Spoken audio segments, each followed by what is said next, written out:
Bien, Baruch Hashem, gracias a todos los que se están conectando con nosotros en este día para continuar nuestro estudio de los evangelios, esta serie bíblica, esperando en el Eterno que esté siendo de gran bendición. Amén.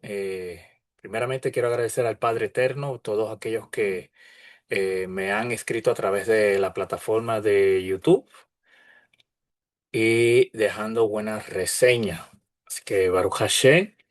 Este día vamos a estar estudiando Mateo capítulo 5 y este capítulo pues lo he decidido hacer en dos partes ya que tiene mucha información en cuanto a los temas que tiene el capítulo.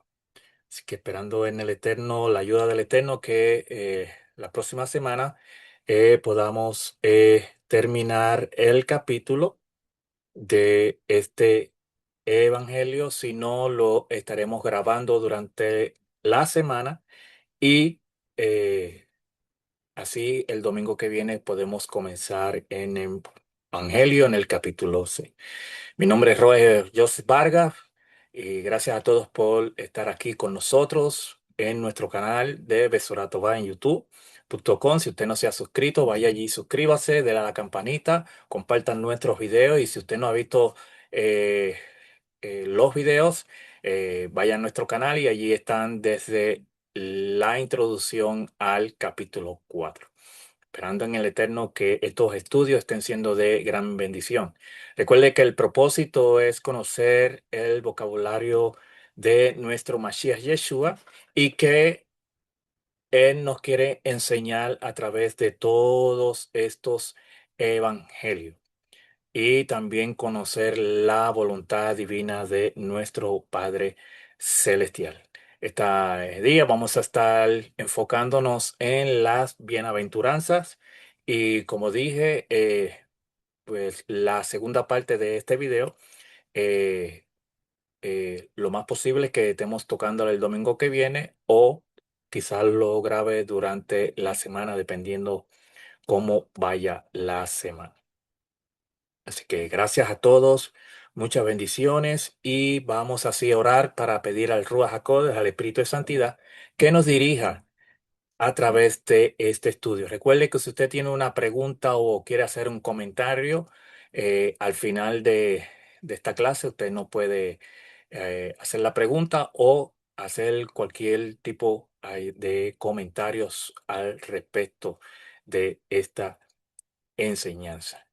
Luego este video va a estar siendo grabado y será subido a nuestro canal. Luego usted puede con calma durante la semana repasar este estudio. Así que sin más preámbulo vamos a orar y para así dar comienzo. Bendito eres tú, Hashem, Elohim nuestro Rey del universo y Elohim de Abraham, de Isaac, de Jacob. Te damos gracias, Padre, en este tiempo que tú nos concedes, Señor, de poder estudiar tu palabra. Bendito eres tú, Hashem, que nos has concedido la Torá y nos has escogido a nosotros como pueblo, como nación. Señor, y nos otorgaste, nos diste la Torah. Gracias, Padre amado, Señor, y rogamos que a través de este estudio, tu Ruach HaKodesh, tu Espíritu de Santidad, pueda, Señor, traer el entendimiento a nuestras vidas y gracias te doy, Señor, Padre amado, porque tú siempre nos diriges, Señor, y tú eres el que toma control de todo, Señor amado. Gracias te damos, Padre, por lo bueno, por lo maravilloso que eres con cada uno de nosotros, por los méritos y en el nombre de Yeshua, nuestro Mashiach y Salvador. Bien, y como dije, pues vamos a estar tocando hoy la primera parte de este capítulo 5, ya que es un capítulo con bastante información y lo hemos decidido traer en dos partes. Así que espero que tengan lápiz y papel y para que puedan después estudiar este capítulo con más detenimiento. Las bienaventuranzas de Mateo 5 en contexto. Algo importante que quiero traerle es sobre esta enseñanza es que, como noticia aquí, es, como siempre yo he dicho, nosotros siempre tenemos que pedirle al Ruach Codes que nos ayude siempre a entender la palabra del Eterno y que nosotros podamos así hacer las conexiones de este evangelio tanto como de la Torah. Y a través que hemos ido estudiando toda esta palabra del Eterno cada año, cada mes, cada semana, hemos ido comprendiendo los paralelos que tiene nuestro Mashiach Yeshua con diferentes hombres de la Torá, desde Génesis hasta Deuteronomio, y a través de toda la palabra del Eterno hemos visto que hombres, hay paralelos donde encontramos a nuestro Mashiach Yeshua, que luego él vino a, en su ministerio a dar, a revelar o a poner por obra la Torah de el Eterno. Entonces recuerde que estas bienaventuranzas son bendiciones que Yeshua pronunció sobre el pueblo, y a medida que él comenzó a anunciar la llegada del reino de Hashem a través de su ministerio. Y sabemos que estas bienaventuranzas del reino están en el libro de Mateo, que es este capítulo 5 que vamos a tocar en este día, y también están en Lucas capítulo 6 los versos del 20 al 22, aunque también Yeshua habla de bendiciones en general en otras ocasiones, como por ejemplo para traer Mateo 6, Mateo 11:6, Lucas 11:28 y Juan capítulo 20, el verso 29. También estas bienaventuranzas incluyen un sentido de inversión en las expectativas y las circunstancias. En las cuatro bendiciones de Lucas y en las primeras cuatro de Mateo, las personas menos esperadas son las que reciben bendiciones. Son las que reciben bendiciones. Por ejemplo, vemos que menciona a los pobres, los hambrientos y los humildes, pero sin embargo, como han llegado a ver el día en que se estableció el gobierno eh, benevolente de Hashem en este mundo, Yeshua los pronuncia dichoso o bienaventurado, que más luego vamos a ver la definición de lo que significa bienaventuranza. Eh, Cuando Hashem reine, él rectificará todas las injusticias y todo lo que estén vivos para ver y recibir su gobierno también, incluso y especialmente los oprimidos, serán bendecidos. Entonces, Mateo capítulo 5 en su contexto cultural e histórico, vamos a ver el paralelo entre Yeshua el Mesías y Moisés. ¿Por qué ustedes dicen Yeshua y Moisés? Porque este capítulo, como vemos aquí, no puede entenderse de una forma aislada.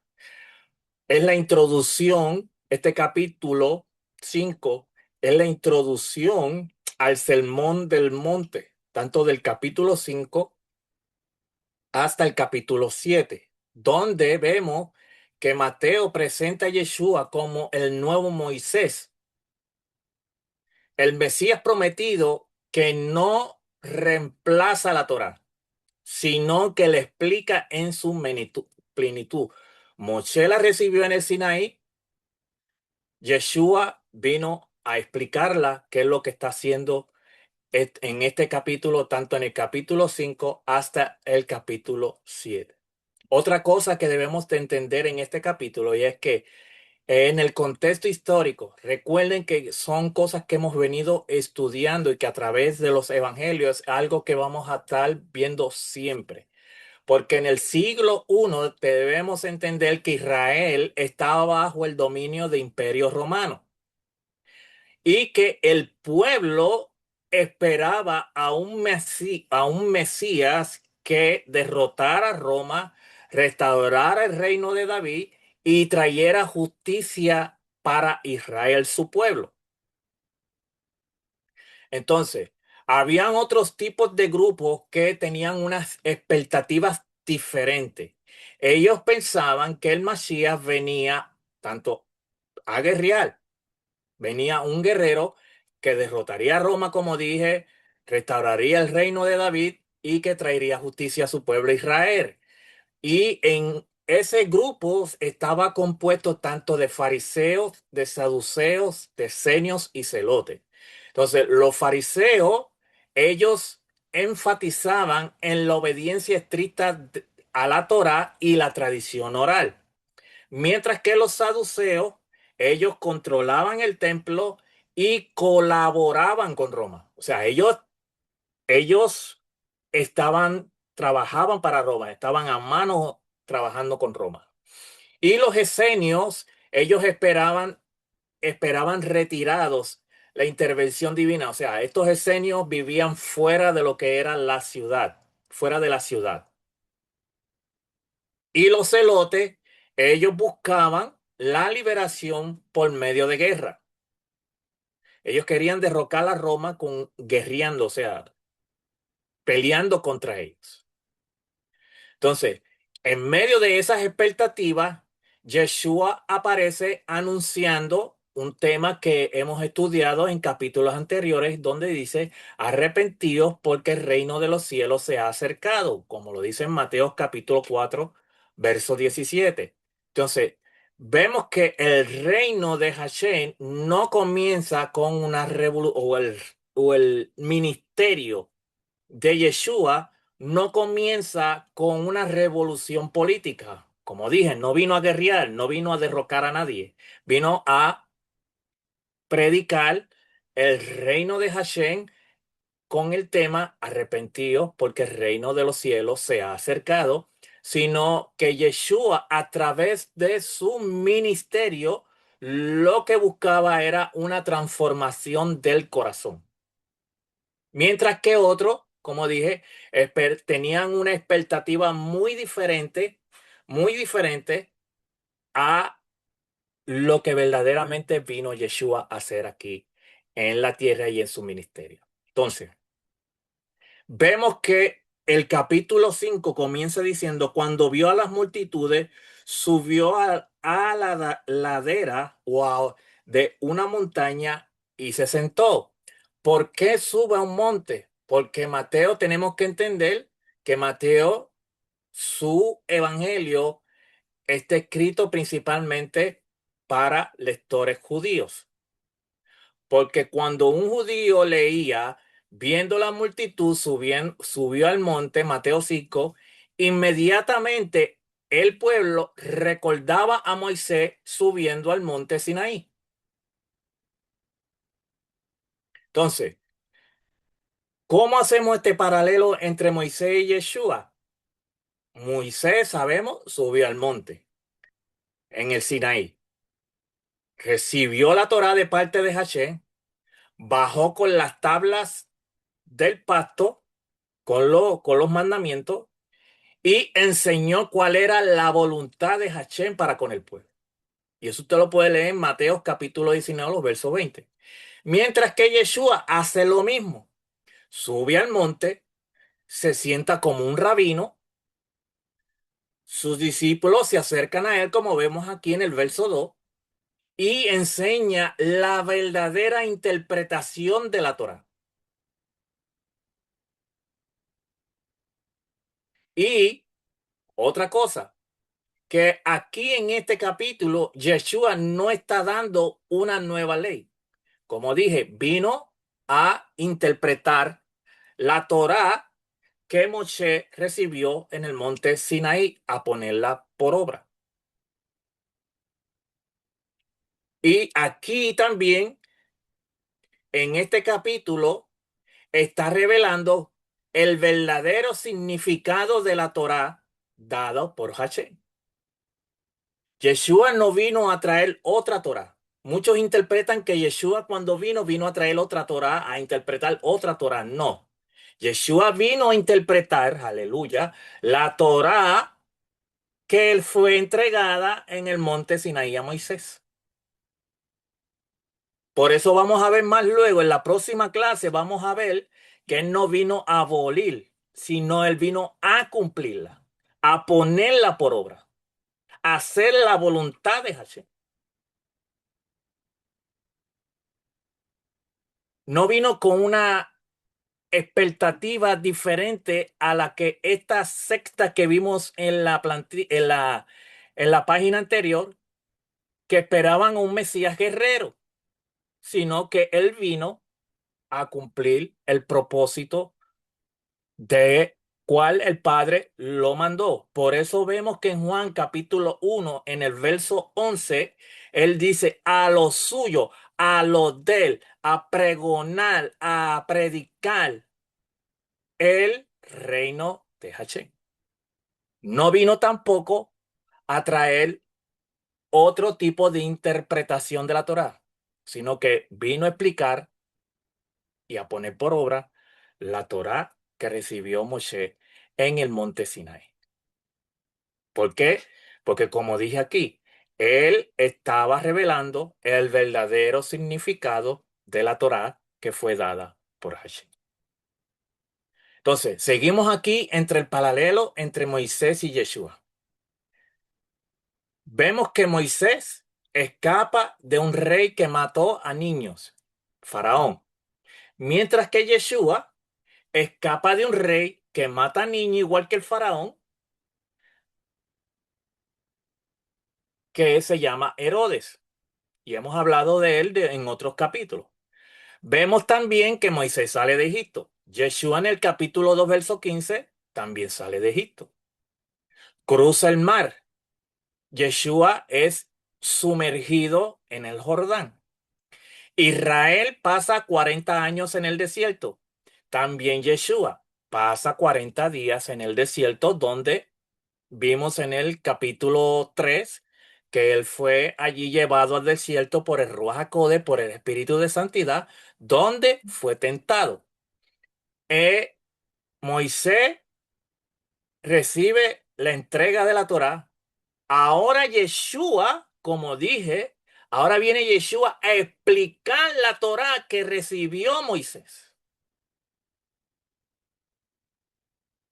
Moisés forma el pueblo de Israel, Yeshua forma el pueblo del reino de Hashem. Entonces, vemos aquí que Mateo presenta deliberadamente a Yeshua como el cumplimiento de la misión de Moisés conforme a Deuteronomio 18:15, donde vemos que Moisés allí, él anunció que, que Hashem levantaría un profeta como él. ¿Quién se estaba refiriendo? Al mismo Yeshua que vemos aquí interpretando la Torá que recibió Moisés en el Sinaí. Entonces, ¿a quién se dirige Yeshua?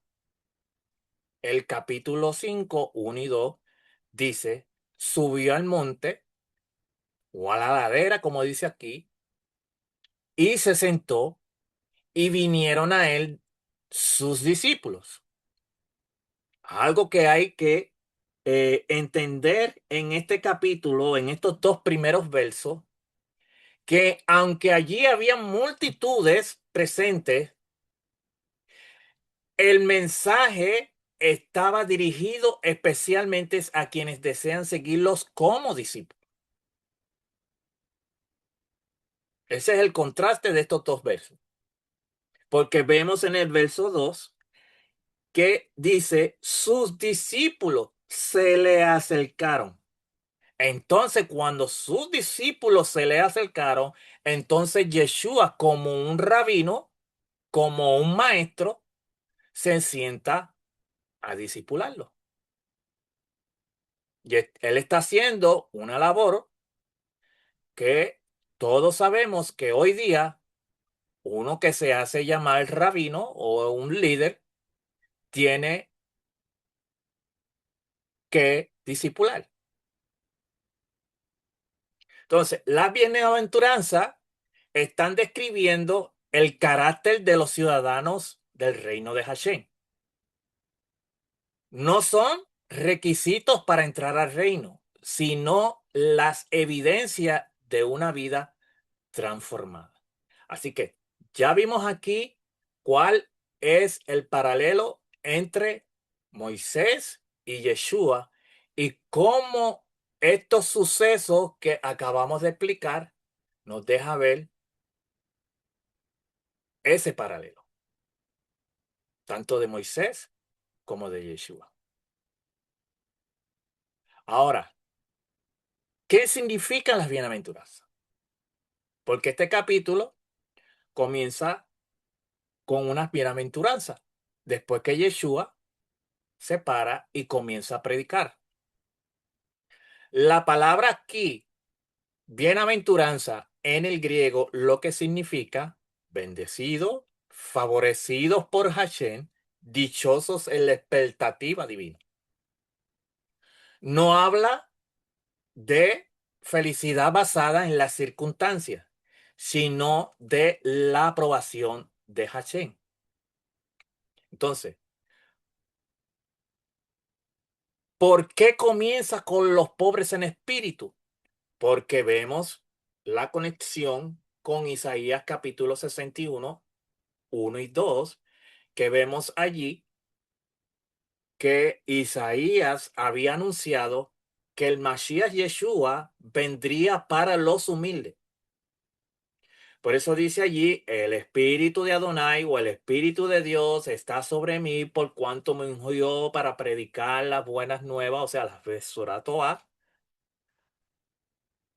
a las personas que está mencionando aquí Mateo capítulo 5. Por eso vemos que en Lucas, eh, Yeshua allí entró en una sinagoga, en el capítulo 4 en el verso 18 al 21. Yeshua entra a una sinagoga y él toma la parte, abre, le dan un rollo a leer y da la casualidad que el rollo que él va a leer es Isaías capítulo 61, los versos 1 y 2. Y dice que cuando él terminó de leer este rollo, comenzó a enseñar, a hablarle y a decirle que hoy delante de ellos estas palabras se estaban cumpliendo. Dice que ellos se quedaron atónitos al oír la enseñanza que Yeshua estaba dando. Los pobres en espíritu son quienes reconocen su necesidad de Hashem y dependen completamente de él. Entonces, vemos también que estas bienaventuranzas cumplen las profecías. ¿Por qué? Porque cada una de estas bienaventuranzas refleja una promesa que está en el Antiguo Testamento o en la Torá o en el Tanakh, como usted lo quiera llamar. Porque vemos que menciona a los pobres en espíritu, mencionan los que lloran, mencionan los mansos, hambre y sed de justicia, misericordioso, los limpios de corazón, los pacificadores, perseguidos por causa de la justicia. Y aquí están los textos bíblicos y usted más luego, cuando repase el video, puede darle esto y estudiar todas estas citas bíblicas. Entonces vemos que la bienaventuranza nos están mostrando a nosotros que Yeshua no rompe con las escrituras, sino que está revelando su cumplimiento. Por eso dije que Yeshua no vino a traer otra Torah, sino que él vino a explicar y a enseñar la Torah que recibió Moshe en el monte Sinaí. La justicia superior. En Mateo capítulo 5, verso 20, vemos allí que Yeshua declara: si vuestra justicia no fuere mayor que la de los escribas y fariseos. Entonces, no pide más reglas, sino una justicia que nace del corazón. Los fariseos, ellos enfatizaban el cumplimiento externo, o sea, de afuera. Pero Yeshua aquí está llevando a la Torah en su intención original. ¿Por qué? Porque el homicidio comienza con el odio, el adulterio comienza con la codicia del corazón y el amor debe extenderse incluso a los enemigos. Entonces, por eso vemos que Yeshua viene a enseñar verdaderamente y correctamente la Torah del Eterno. Y lee lo que él lo lleva a explicarles con una intención original, no como los fariseos que la interpretaban con una intención externa. Por eso vemos que dice que la obediencia verdadera empieza en el interior, no en lo exterior. Habéis oído, pero yo os digo, en Mateo capítulo 5, 21, verso 21 al 48, aparecen 6 contrastes. Vemos que Yeshua no está corrigiendo la ley de Moisés, sino las interpretaciones humanas que la habían reducido a una obediencia superficial. A eso vino Yeshua, a corregir, a interpretarla correctamente, no como estaban haciendo los otros, donde ellos aplicaban la ley, pero le imponían. Entonces, Yeshua como maestro con autoridad revela el propósito profundo de la Torah. Ahora veamos Mateo 5 y el monte Sinaí. En el monte Sinaí dio origen al pueblo del pacto mediante la entrega a la Torah. Este monte del sermón, Yeshua forma al pueblo del reino, mostrando que debe vivirse esa Torah desde un corazón renovado. Porque así como Moisés recibió la ley, la Torah para Israel, Yeshua está enseñando su pleno significado para los discípulos del Mesías. Por eso vemos que cuando sus discípulos se acercan, Yeshua comienza a enseñar, a interpretar la Torah. Entonces, cuando hacemos una tesis académica de este capítulo, Mateo 5 está presentando a Yeshua como el nuevo y mayor Moisés. Al subir al monte, enseñar sentado como un rabino y revelar el verdadero sentido de la Torá. Ese es el propósito de este capítulo. Ese es el propósito de este evangelio. Es conocer verdaderamente lo que la Torá nos quiere enseñar. Por eso que siempre recalco en estos estudios que el propósito de estos estudios es conocer la voluntad de Hashem por medio de su hijo Yeshua y conocer qué es lo que la Torá nos quiere enseñar. ¿Cuál es el verdadero significado de estos evangelios? ¿Para qué Mashiach vino? Entonces, Mateo demuestra que el Mesías no vino a abolir la ley, o sea, no vino a quitarla o a ponerle fin como muchos interpretan, sino llevarla a su cumplimiento, como dice Mateo 5:17. Entonces, las bienaventuranzas describen el carácter del pueblo del reino prometido por los profetas, mostrando que la verdadera obediencia no consiste en solo acciones externas, sino en una transformación profunda del corazón. Y aquí el corazón en estos evangelios tiene un papel muy importante que lo vamos a ir estudiando durante estos capítulos. Entonces, mostrando que la verdadera obediencia no consiste solo en acciones eternas, sino una transformación profunda del corazón que refleja el propósito original de Hashem para su pueblo. Por eso es importante estudiar estos evangelios en su verdadero contexto. Las bienaventuranzas. Mateo capítulo 5:3 nos empieza diciendo, bienaventurados o dichosos o felices los pobres en espíritu, porque de ellos es el reino de los cielos. Cuando estudiamos el contexto histórico y cultural de este capítulo, Yeshua pronuncia estas palabras en el Sermón del Monte, dirigido principalmente a judíos. ¿Por qué? Porque Mateo deja en claro en este evangelio que él le escribe a un pueblo, a una audiencia, y esa audiencia y ese pueblo es judío, es Israel, que esperaba un Mesías político que lo librara de Roma. En la cultura hebrea, pobre, anío o anaf, no solo describía al que carecía de bienes, sino al que dependía totalmente de Hashem. Era humilde, reconocía su necesidad de él. Pobres en espíritu no significa tener baja autoestima o ser débil, sino reconocer que espiritualmente nada se puede ofrecer a Hashem sin su gracia. Sabemos que la palabra gracia es Gesed.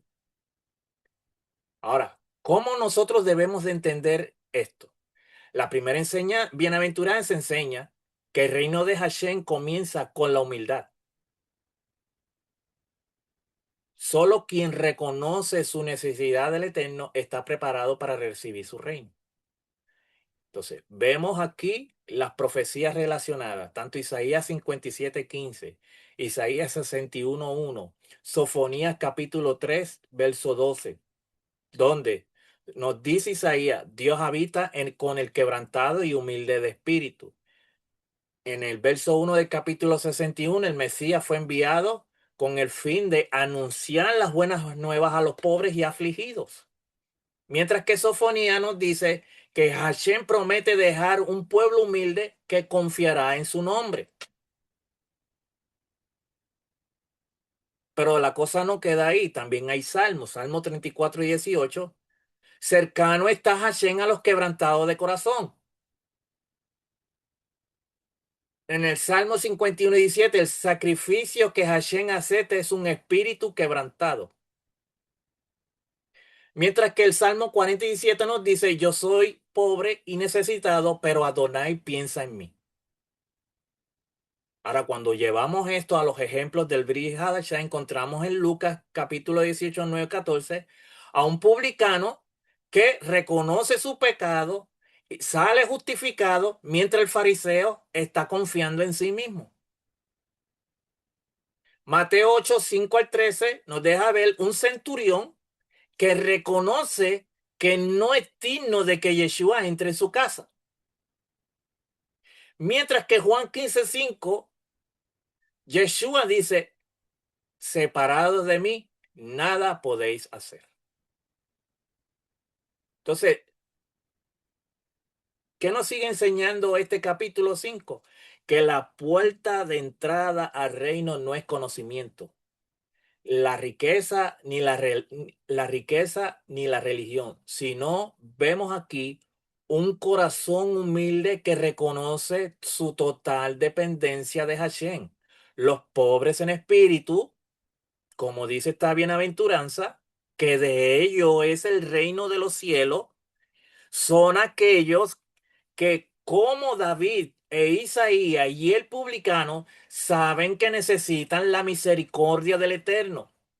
Por eso Yeshua declara que de ellos, como termina esta expresión, porque de ellos es el reino de los cielos. Baruch Hashem. Ahora, la bienaventuranza número 4 del capítulo 5:4. Bienaventurados los que lloran, porque ellos recibirán consolación. Entonces, en el judaísmo del siglo I, llorar no significaba solamente tristeza emocional, sino un lamento profundo delante de Hashem. Porque la cultura hebrea, el que lloraba delante del Eterno, lo que estaba expresando era dolor por el pecado propio y de Israel, anhelo por la restauración del reino de Hashem y y la esperanza de una intervención del Mesías. Por eso dice, bienaventurados los que lloran. No lloran por un estado emocional, lloran porque hay un dolor por pecado propio y de su pueblo. Lloran porque anhelan una restauración del reino de Hashem. Y tienen la esperanza de una intervención del Mashiach Yeshua. Entonces vemos que Yeshua le estaba hablando a un pueblo que vivía bajo una opresión romana y estaban esperando la redención prometida por los profetas. Muchos judíos estaban esperando un Mesías que trajera liberación política, pero aquí en este evangelio, vemos lo contrario.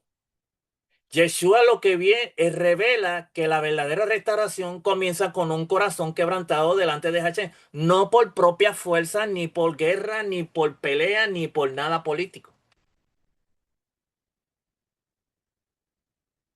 Entonces, cuando hacemos un exégesis, aquí la palabra griega para que lloran es penteo, que describe un lamento intenso, como el duelo por una pérdida. Y sabemos que eso sigue ocurriendo hasta el día de hoy. Yeshua enseña que son dichosos aquellos que reconocen su necesidad espiritual, se duelen por el pecado y la separación de Hashem. Es algo que estamos viendo hoy día. No se está llorando por algo emocional o por una pérdida, quizás por un ser querido. No, se está llorando porque ahora mismo ustedes saben y nosotros sabemos, hay pecado. El pueblo corrompido. Se llora porque se está esperando una restauración y la intervención de un Mesías.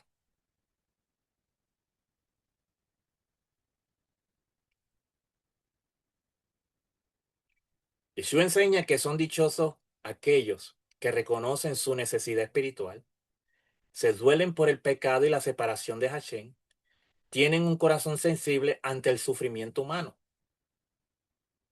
Yo estoy hablándole algo y enseñándole algo a ustedes que hoy día nosotros lo estamos viendo. Entonces, la paradoja del reino es que el que reconoce su quebranto recibirá la consolación por parte de Hashem.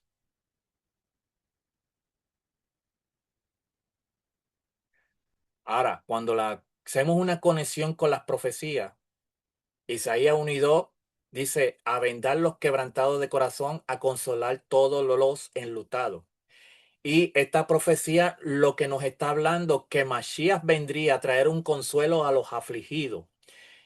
Y también Yeshua está aplica esta misión sobre sí mismo en Lucas 4, 18, 21, mostrando que Yeshua, él es el cumplimiento de Isaías. Por eso él dijo, a aquellos hombres en aquella sinagoga, hoy, delante de ustedes, delante de vosotros, Isaías capítulo 1, verso 2, se está cumpliendo delante de vosotros.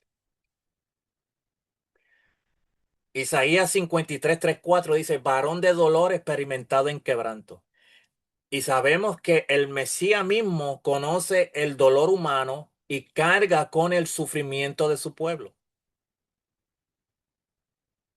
Cuando hacemos una conexión con los salmos, el Salmo 34:18 dice, cercano está Hashem o Adonai a los quebrantados de corazón. ¿Por qué? Porque sabemos que Hashem no rechaza al que llora delante de él. Se acerca, se acerca al corazón humilde. Por eso es que dice que él no rechaza un corazón contrito y humillado.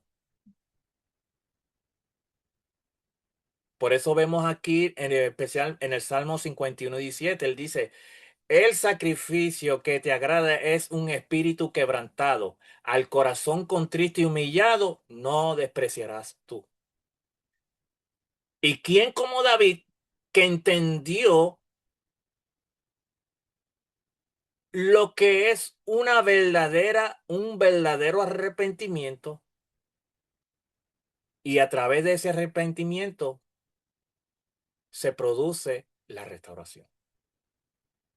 Por eso en el Salmo 126:5, los que sembraron con lágrimas, con regocijo segarán. El llanto delante de Hachén no es el final, lleva a una futura consolación. Ejemplo de Brit Hadashah con Yeshua.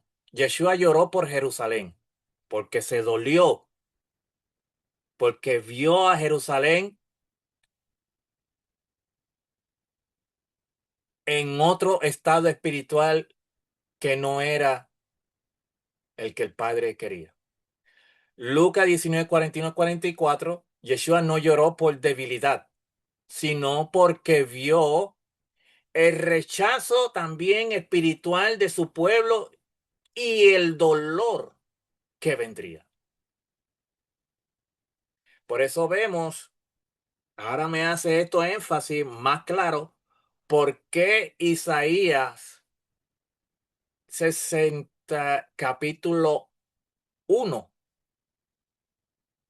habla allí sobre la visión de Isaías y que Hashem estaba llamando a su pueblo a un arrepentimiento. Pero el pueblo, al separarse de Hashem, vino lo que se llama la destrucción. Yeshua lloró también ante la tumba de Lázaro, aunque sabía que él iba a resucitarlo, según Juan 11:35, mostró compasión también por el sufrimiento humano. Pedro lloró después también de negar a Yeshua. Mateo 26:75. ¿Por qué? Porque su llanto produjo arrepentimiento y restauración. Entonces, cuando vamos al mensaje detrás del mensaje, Mateo 5:4 está enseñando que el corazón que llora delante de Hachén será el corazón que recibirá consuelo. Entonces vemos que Yeshua no está prometiendo una fidelidad, una felicidad superficial. Promete la consolación del reino, perdón, restauración y una esperanza eterna. Decía espiritual, el llanto que Hashem bendice no es el de la desesperación, sino el de un corazón que reconoce su necesidad del Mesías y espera la redención. Entonces, cuando lo llevamos a una aplicación, un discípulo de Yeshua aprende a llorar por lo que Hashem llora. Hashem no está llorando por cosas perecederas. Yeshua está llora, o sea, Hashem llora porque hoy día, al ser que él creó en el jardín del Edén, y su tierra, su pueblo, están en otro camino que no es el que verdaderamente él quería que su pueblo cumpliera. Entonces, Hashem llora el pecado, la injusticia, el dolor humano y la distancia del hombre con su creador. y recibe el consuelo del Ruach HaKodesh, o sea, el Espíritu Santo. Un discípulo de Yeshua aprende a llorar por lo que Hashem llora.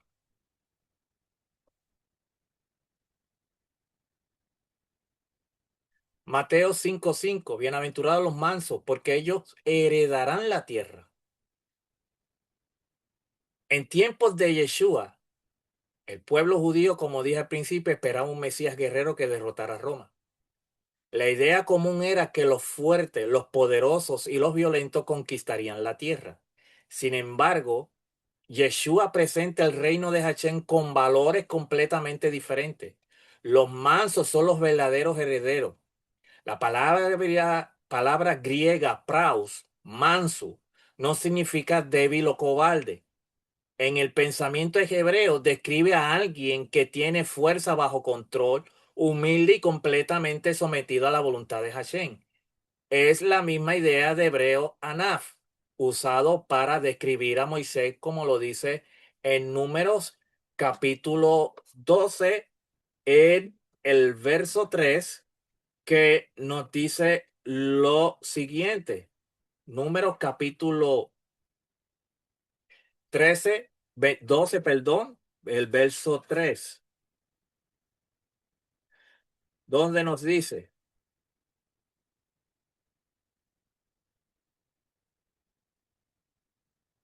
Moisés era muy humilde, más humilde que cualquier otro sobre la tierra. Entonces, Yeshua está citando también directamente el Salmo 37:11. Pero los mansos heredarán la tierra y se recrearán con abundancia de paz. El Salmo 37 contrasta a los impíos, que parecen prosperar por un tiempo, con los justos, quienes finalmente recibirán la herencia prometida por Hashem. Yeshua aplica esta promesa al reino mesiánico. Ahora, cuando usted lee el Salmo 37, no lo puede leer desde otra perspectiva. Tiene que leerlo a una promesa en el reino mesiánico. Entonces, Yeshua es el ejemplo perfecto de mansedumbre. Mateo 11:29, aprender de mí que soy manso y humilde de corazón. Mateo 21:5, cumpliendo la profecía de Zacarías 9:9. El rey entra en Jerusalén montado en un asno, mostrando humildad y no poder militar. Juan 18:36 declara que su reino no es de este mundo, rechazando la violencia para establecerlo. Entonces, ¿cómo debe entenderse? La mansedumbre no es pasividad, sino fortaleza gobernada por Hashem. Es confiar en que Hashem hará justicia en lugar de buscarla por la fuerza. Heredarán la tierra, tiene un doble sentido.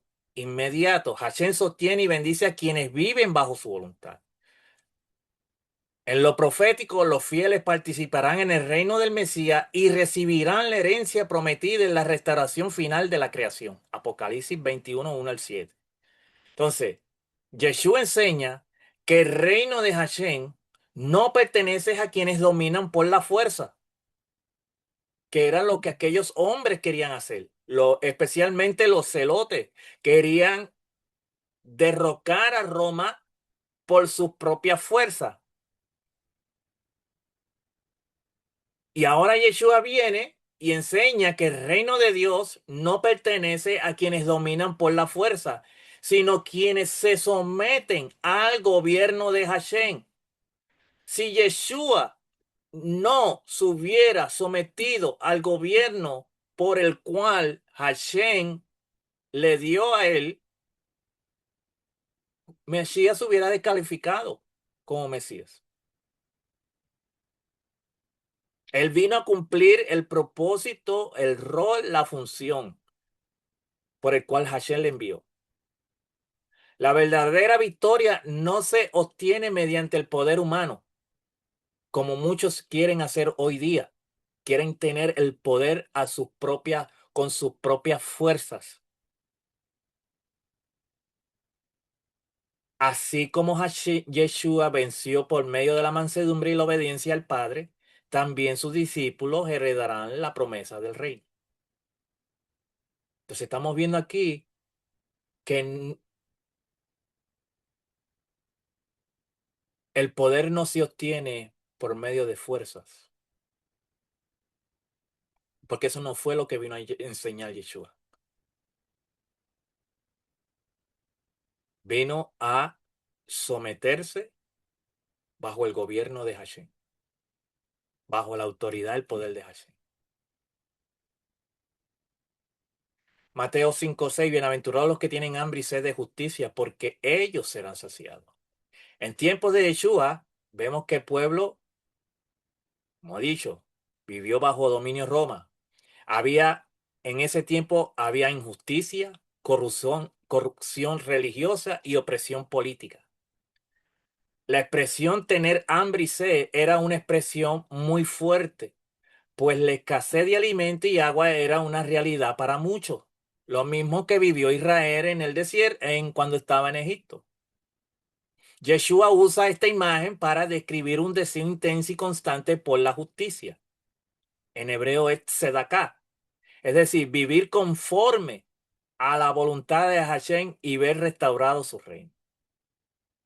No habla de buscar justicia para beneficio personal o venganza, sino anhelar una relación recta con Hashem, vivir en obediencia a su palabra, desear que la justicia divina gobierne la tierra, tener un corazón que rechace el pecado y ama la santidad.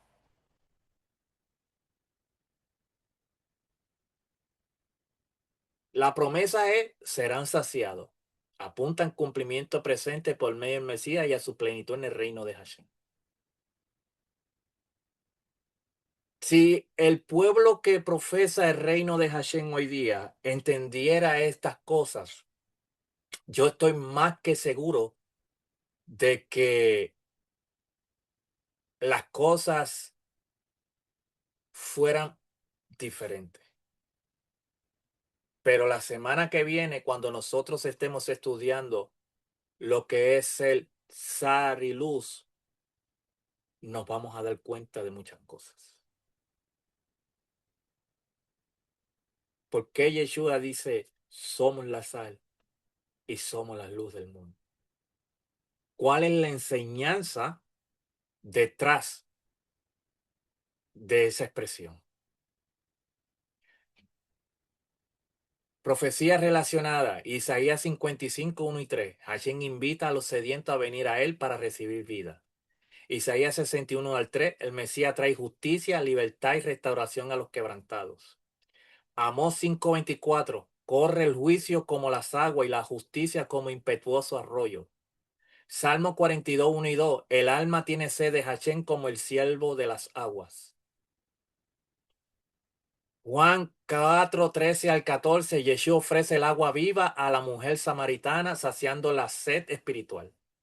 Juan 6:35, yo soy el pan de vida, el que a mí viene nunca tendrá hambre. Lucas 19, 1 al 10, Zaqueo demuestra un cambio verdadero al practicar la justicia después de encontrarse con Yeshua.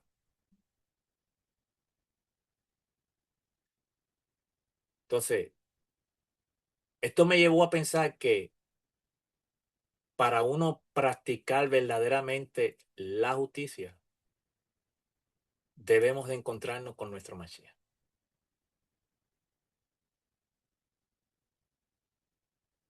Porque encontrándonos verdaderamente con nuestro Mashiach, es que va a haber un cambio interno, no exterior, interno, donde corazón nuestro será renovado.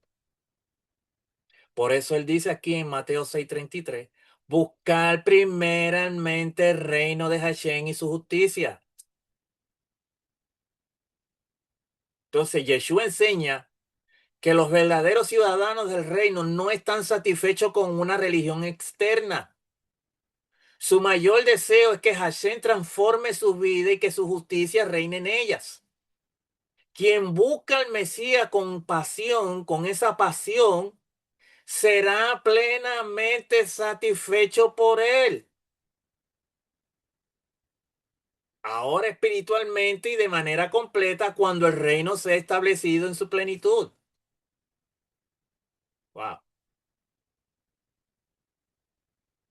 Mateo 5:7, bienaventurados los misericordiosos porque ellos alcanzarán misericordia.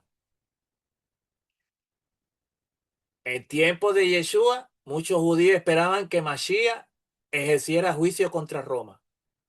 Sin embargo, Yeshua enseñó que el reino se caracteriza por la misericordia, Hesed, un atributo central del carácter de Hashem.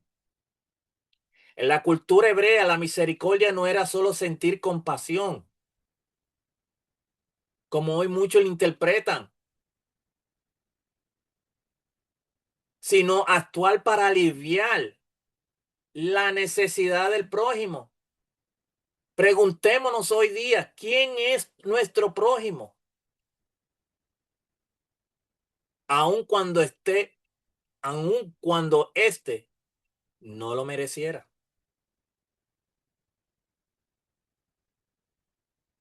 Yeshua no enseña que la misericordia compra la salvación, sino quien ha recibido la misericordia de Hashem la refleja en su vida. ¿Por qué? Porque el misericordioso perdona. El misericordioso ayuda. El misericordioso restaura y trata a otros como Hashem lo ha tratado.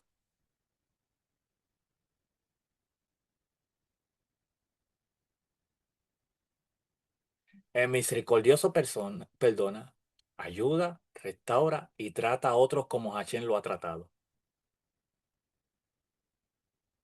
Entonces, profecía y fundamento en el Taná, Oseas 6:6, misericordia quiere y no sacrificio. Hashem prioriza un corazón misericordioso sobre los rituales. Miqueas 6:8, ¿qué pide Hashem de ti? ¿Qué pide Hashem de nosotros? Amar misericordia. Gesed. Isaías 58:6 al 10.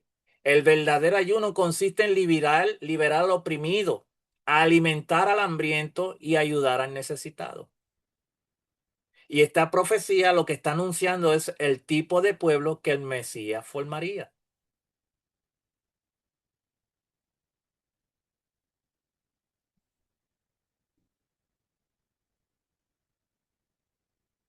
Ejemplo en el Brit Hadashah, Mateo 9:13, Yeshua cita, o sea, 6 de misericordia quiere y no sacrificio. Lucas 10:30 y 17, el buen samaritano demuestra que la misericordia se expresa con acciones. Juan 8:1 al 11, Yeshua muestra misericordia a la mujer sorprendida en adulterio, llamándola también al arrepentimiento. Mateo 18:23 al 35, la parábola del siervo sin misericordia, enseña quien ha sido perdonado por Hashem debe perdonar a los demás. ¿Por qué? Porque la misericordia es la evidencia visible de un corazón transformado por el reino de Hashem. Quien vive bajo el gobierno de Yeshua refleja el carácter del Padre, recibe misericordia y por ello extiende misericordia. Y esta bienaventuranza lo que está revelando es que el verdadero discípulo no solo conoce la verdad, sino que la practica con compasión, justicia y perdón.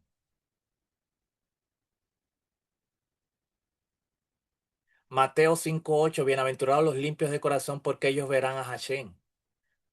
En tiempo de Yeshua, muchos líderes religiosos enfatizaban la pureza ritual externa, lavados, tradiciones y ceremonias. Pero sin embargo, Yeshua dirige la atención a la pureza interior, enseñando que Hashem mira el corazón antes que la apariencia. Por eso vemos el ejemplo en primera de Samuel, capítulo 17, que cuando Hashem, después de haber desechado a Saúl, va a casa de Isaí porque Dios asignó a un rey para el pueblo de Israel porque había rechazado a Saúl. Y Isaí, ¿qué hace? Le trae sus hijos y él se los va colocando uno por uno frente a Samuel y ahí viene Samuel y le dice, Dios no mira las apariencias externas, Dios mira el corazón. Y sabemos que el pensamiento hebreo, el corazón es led. No era solo el centro de las emociones, sino de la voluntad, los pensamientos y las decisiones. Tener un corazón limpio significaba una vida íntegra, sin doble ánimo y totalmente rendida a Hashem. Porque limpios de corazón, en griego kataros, significa purificado, sincero, sin mezcla ni hipocresía. No habla de perfección humana, sino de una persona transformada por Hashem que busca agradarle con un corazón íntegro. Verán a Hashem, dice la bienaventuranza.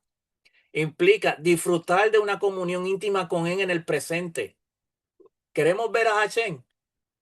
Esto nos dice qué hacer.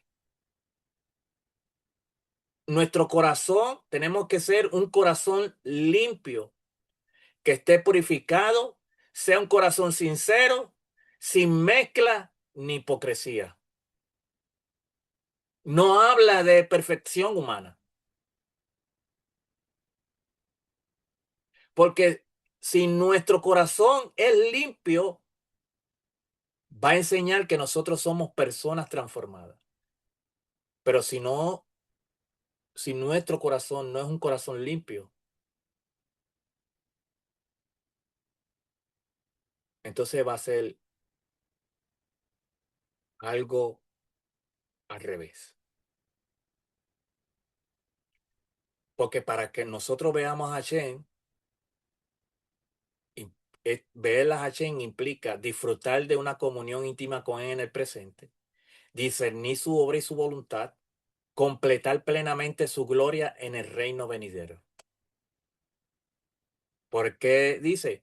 Porque dice, los únicos que van a ver a Hashem son aquellos que son limpios de corazón. Aún a Hashem lo podemos ver hoy día. ¿Cómo?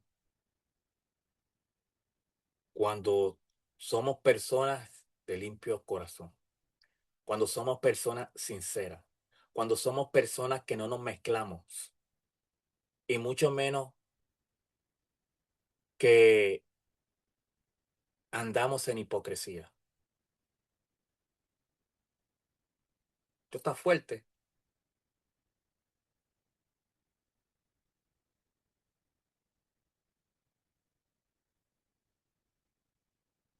sino de una persona transformada por Hashem que busca agradarle con un corazón íntegro. Salmo 24:3-4. ¿Quién subirá al monte de Hashem? El limpio de manos y puro de corazón. Saí y David dijo en el Salmo 51:10, crea en mí, oh Hashem, un corazón limpio. Ezequiel 36:25-27, Hashem promete limpiar a su pueblo y darle un corazón nuevo. Jeremías 31:33, la nueva alianza escribiría la Torá en el corazón. Y esta profecía encuentra su cumplimiento en la obra redentora de Mashiach. Mateo 15:18-20, Yeshua enseña que la verdadera contaminación sale del corazón, no de los alimentos. Juan 1:47, Yeshua dice a Natanael, he aquí un verdadero israelita en quien no hay engaño, o sea, en quien no hay mezcla, en quien no hay hipocresía. Juan 13:10, Yeshua habla de la limpieza espiritual de sus discípulos. Hebreos 10:22, acerquémonos con corazón sincero. ¿Cómo nos vamos a acercar a Hashem cuando nuestro corazón es un corazón que está lleno de mezclas y de hipocresía? ¿Cómo?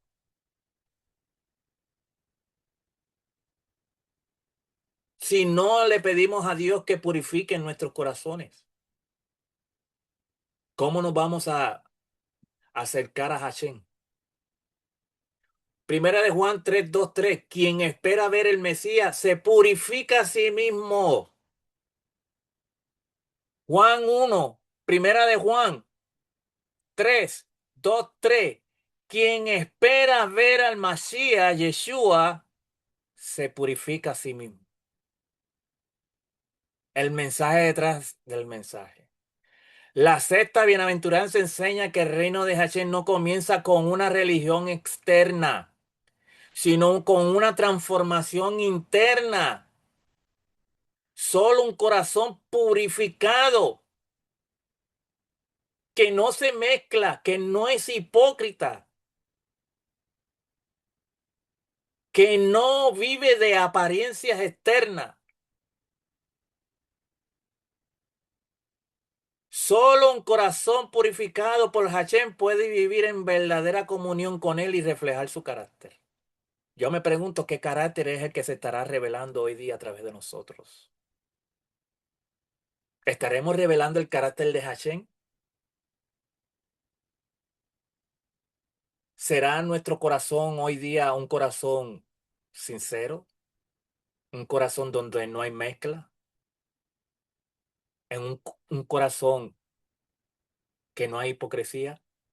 ¿Cómo nos estamos acercando a Hashem?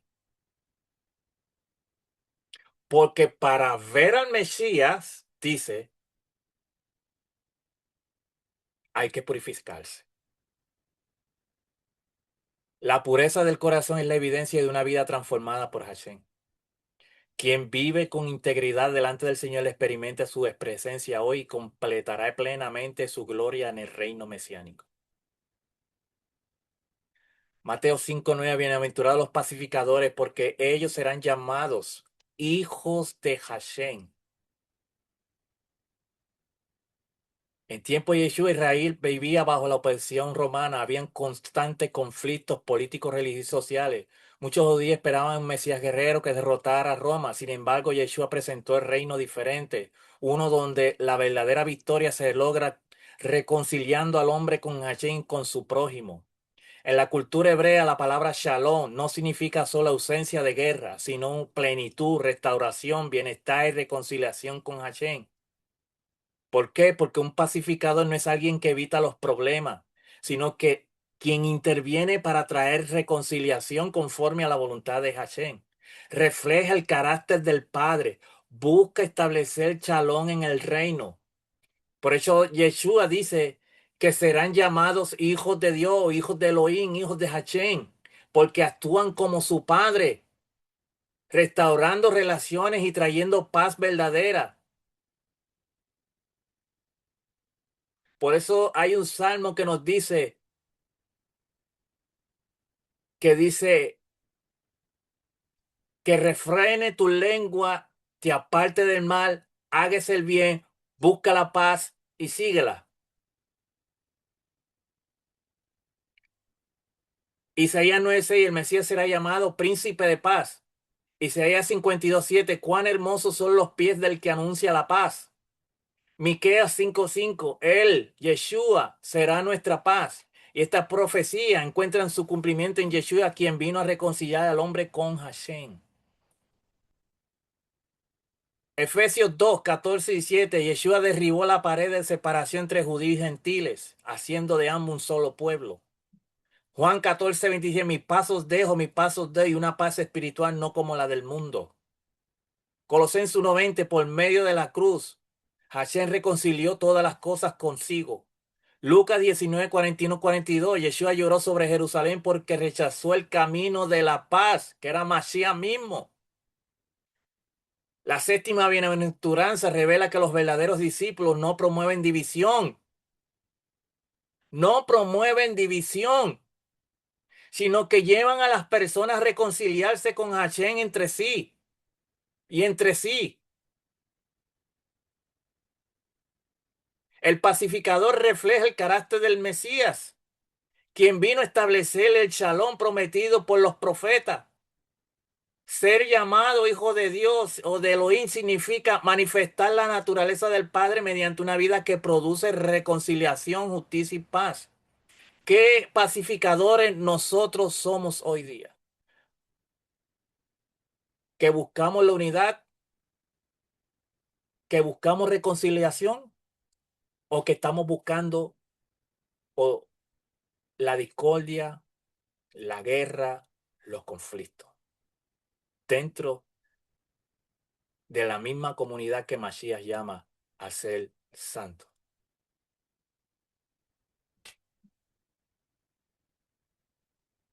Mateo 5:10, bienaventurados los que padecen persecución por causa de la justicia, porque ellos es el reino de los cielos.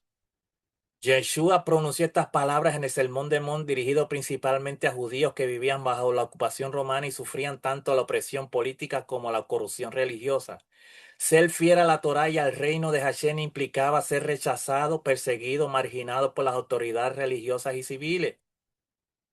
La persecución no es por cualquier sufrimiento, sino por vivir conforme a la justicia, sedaká de Hashem. Es el resultado de obedecer a Hashem, defender la verdad y permanecer fiel a Yeshua, aun cuando ellos traigan oposición. Isaías 51:7, no temáis el oprobio de los hombres. Los justos serían rechazados por mantenerse fieles a Hashem. Isaías 53:3-7, el siervo del Señor sería despreciado y afligido por causa de la justicia.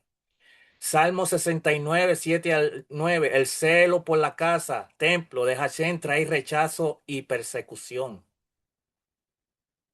Yeshua fue perseguido, rechazado, juzgado injustamente, crucificado por anunciar el reino de Hashem.